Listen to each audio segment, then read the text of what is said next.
Mercedes is a luxury brand, and like all luxury brands, it needs to decide what its jumping on point is.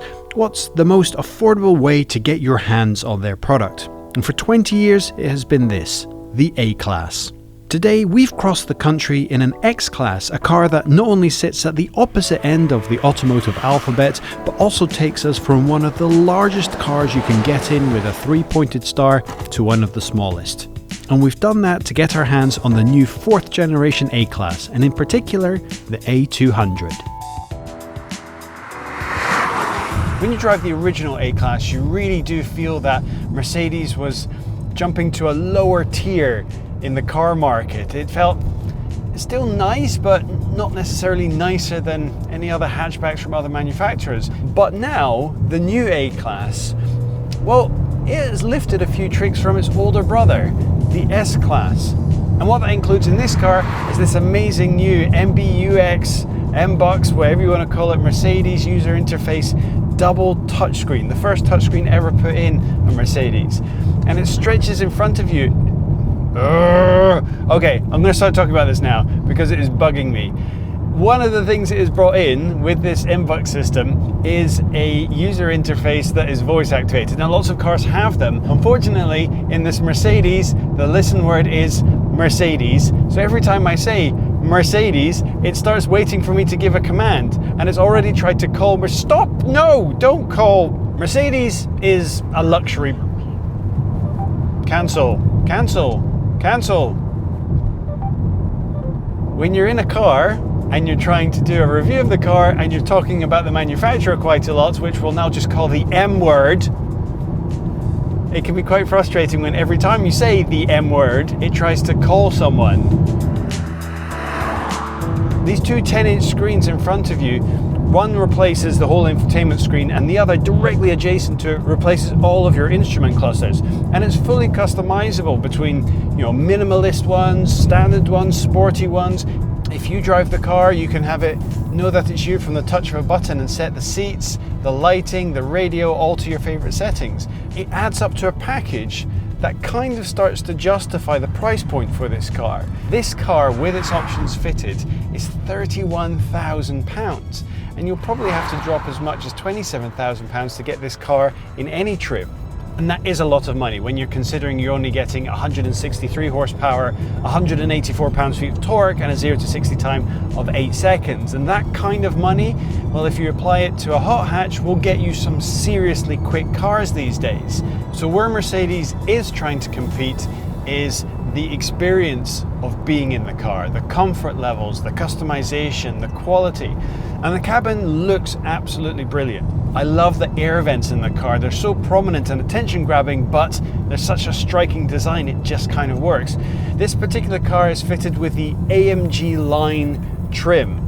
And for a lot of people out there, and I'm sure you as well, you will share my frustration at the AMG name being used as a trim level. What you get is a slightly sportier wheel and better alloys.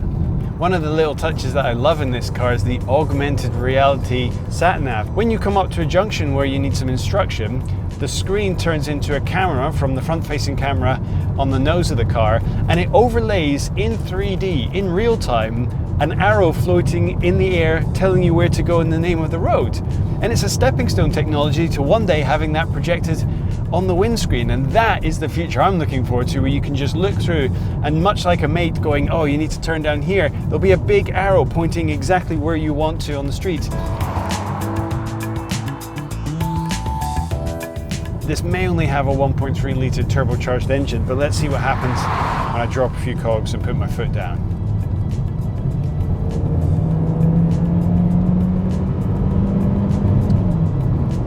Not a huge amount, if I'm brutally honest. That 8 seconds 0 to 60 becomes quite evident when you try and hammer it. It doesn't have enough grunt to entertain you. You find yourself the right road and you get up to speed and you get to really push the chassis of the car and get to enjoy that more than the performance from the engine. And it is nicely balanced. It's not too firm to throw you around these bumps, but it's communicative enough to be able to drive with some vigor around these tight country roads. And if you treat it like a momentum car and keep your foot in and plan your turns, keep the speed up, it actually becomes quite fun to drive.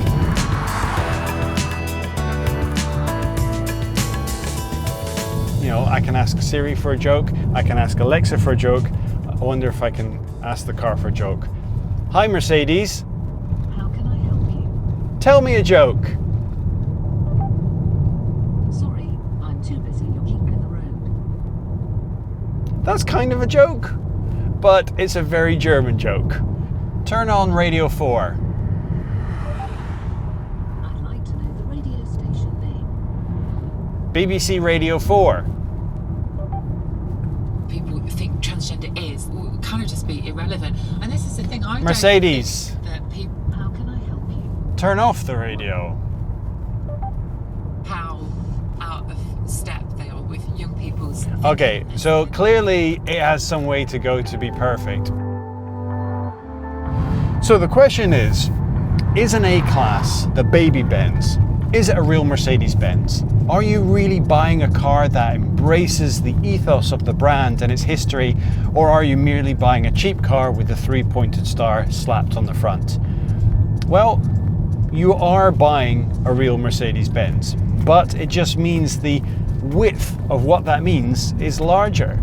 Not all of their cars are going to be epic GT cars, amazing sports cars, or comprehensive SUVs. They're also going to have a smallish family hatchback that's on the more expensive end of affordable, but a very nice place to be, laden with tech and with an interior design that's really up there with some of the nicest available on the market today.